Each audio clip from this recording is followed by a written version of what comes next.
Something feels off. Prices are still high, the market is choppy, your job feels a little less certain than it did a year ago, and every time you open a financial news site, someone is using a word you really didn't want to hear again. Recession. Maybe it happens, maybe it doesn't, but here's the thing nobody is telling you. The gap between people who get hurt badly in a recession and people who come out the other side ahead isn't income, it isn't luck, it's preparation. And most people wait until it's too late to do any of it. Today, we're building your recession playbook, the exact steps, in order, before anything gets worse. My name is Miles, and I spend way too much time thinking about money, financial psychology, and why some people seem to navigate financial chaos while everyone around them is scrambling. If you want a calm, practical plan for exactly what to do right now, not panic, not paralysis, just clear moves, subscribe and hit like if this ends up being the video you needed. Let's get into it. How real is the risk? Let's start with the honest picture, because you deserve accurate information, not fear and not false comfort. JP Morgan currently places the probability of a US and global recession at 40%. EY Parthenon puts the figure at the same level, citing cascading effects from elevated energy prices and trade disruption. Morningstar economists have noted that recession risks are growing and that the economy is more vulnerable to any kind of negative shock than it has been in recent years. That is not a forecast of collapse. It is a coin flip with slightly better odds. The base case from most economists is slower growth, not an outright crash. Consumer spending is holding up for now, and corporate balance sheets still look solid. But here is the financial truth that matters more than any forecast. Recessions are never announced in advance. They are declared after the fact, often months after they have already begun.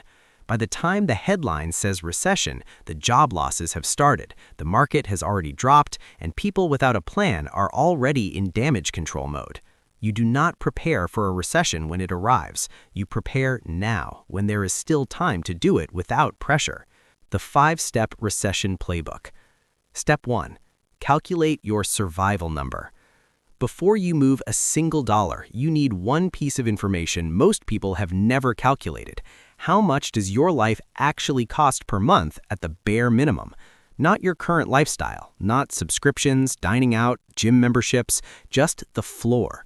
Rent or mortgage, utilities, groceries, insurance, minimum debt payments. Write that number down. That is your monthly survival cost. Now multiply it by 6. That is your recession emergency fund target, the amount of cash that means a job loss doesn't immediately become a crisis. Most people skip this step and go straight to investment strategy. That is exactly backwards. No investment move matters if you do not have a cash buffer that prevents you from being forced to sell assets at the worst moment just to cover rent. Step 2. Audit your income stability. Not all jobs carry the same recession risk, and most people have never honestly assessed their own exposure. Ask yourself 3 questions. Is my industry historically recession-resistant, healthcare, utilities, government, essential services, or is it discretionary, hospitality, retail, marketing, construction? If my company needed to cut 10% of headcount tomorrow, am I in the first 10% or the last? And critically, how long would it take me to replace this income if I lost it? This is not pessimism. This is the same calculation a pilot does every time before takeoff. You are not assuming the worst. You are knowing your position clearly enough to act rationally if conditions change.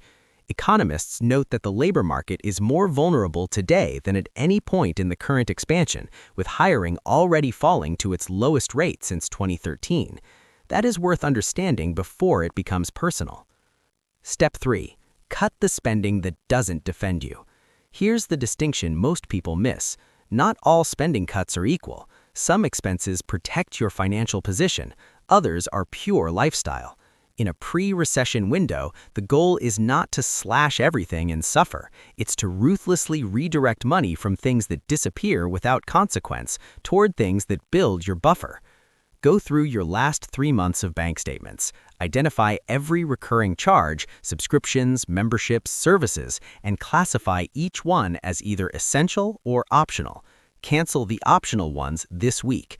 Not because you're in trouble, but because that $200 to $400 a month is worth far more sitting in a high-yield savings account earning 4% than funding a service you barely use. Then look at your biggest variable expenses: food, dining, entertainment. What can shift without hurting your quality of life in a meaningful way? The wealthy don't escape recessions by earning more. They survive them by already having margin built in. Step 4. Protect your debt position. This is the step that separates people who weather recessions from people who get crushed by them. High-interest consumer debt, credit cards, personal loans, anything above 10% APR is the most dangerous thing you can be holding when income gets uncertain. Every month you carry it, you are paying the bank regardless of what happens to your job. In a recession, that mandatory outflow becomes a trap. If you have high-interest debt right now, getting aggressive about it is not just a good financial habit, it's recession preparation. Every card you clear is a monthly payment that disappears from your obligations.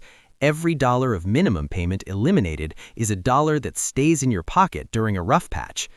The debt avalanche method, attacking highest interest rate first while paying minimums on everything else, eliminates the most expensive debt fastest. On a $15,000 credit card balance at 24% APR, adding just $200 extra per month can shave years off the payoff timeline and save thousands in interest. That math matters even more when economic conditions are uncertain. Step 5. Keep investing, but simplify. This is the step that feels most counterintuitive when a recession feels possible. Every instinct says stop, pull back, wait for clarity. That instinct is expensive. Though recessions have varied in length and severity throughout history, the market has always recovered and gone on to new heights. The people who stopped contributing during downturns did not protect themselves. They missed the recovery. The people who kept automated contributions running, even smaller ones, bought shares at the lowest prices of the decade and captured returns that changed their long-term trajectory. The adjustment is not to stop investing, it's to simplify. If you are in complex positions, individual stocks, speculative assets, this is the moment to consolidate toward broad index funds, low-cost, widely diversified, automatically continuing. That is the configuration most likely to survive any economic environment and thrive in the recovery that follows. The psychological edge. Here's what the playbook cannot fully capture on paper. Recessions are financial events, but they are experienced as emotional ones. The people who make the worst decisions during downturns are not the ones with the least money, they are the ones with the least preparation, who face each new piece of bad news with no plan, no buffer, and no clarity about where they stand. Preparation is not just financial, it's psychological. When you know your survival number, when your emergency fund is funded, when your debt is shrinking, when your investments are automated, a recession headline stops being a personal threat and starts being information, something to monitor, not something to panic about. The tariff situation is certainly hurting, but economists note that it may not be quite severe enough to tip into full recession, and tax benefits coming into effect this year could still provide a meaningful offset for consumers. The outlook is genuinely uncertain, but uncertain does not mean unprepared. Here is the playbook one more time in plain language. Calculate your survival number. Know exactly what 6 months of bare minimum costs you. Build toward that in a high-yield savings account before anything else. Audit your income risk honestly. Know how exposed you are before you need to know it.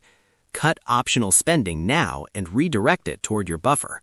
Attack high-interest debt aggressively. Every eliminated payment is a recession insurance policy. Keep investing, but simplify to broad index funds and keep the automation running no matter what the headlines say. A recession may come, it may not, but the people who build this playbook now will not be scrambling either way. Subscribe if this gave you a clearer picture. See you in the next one.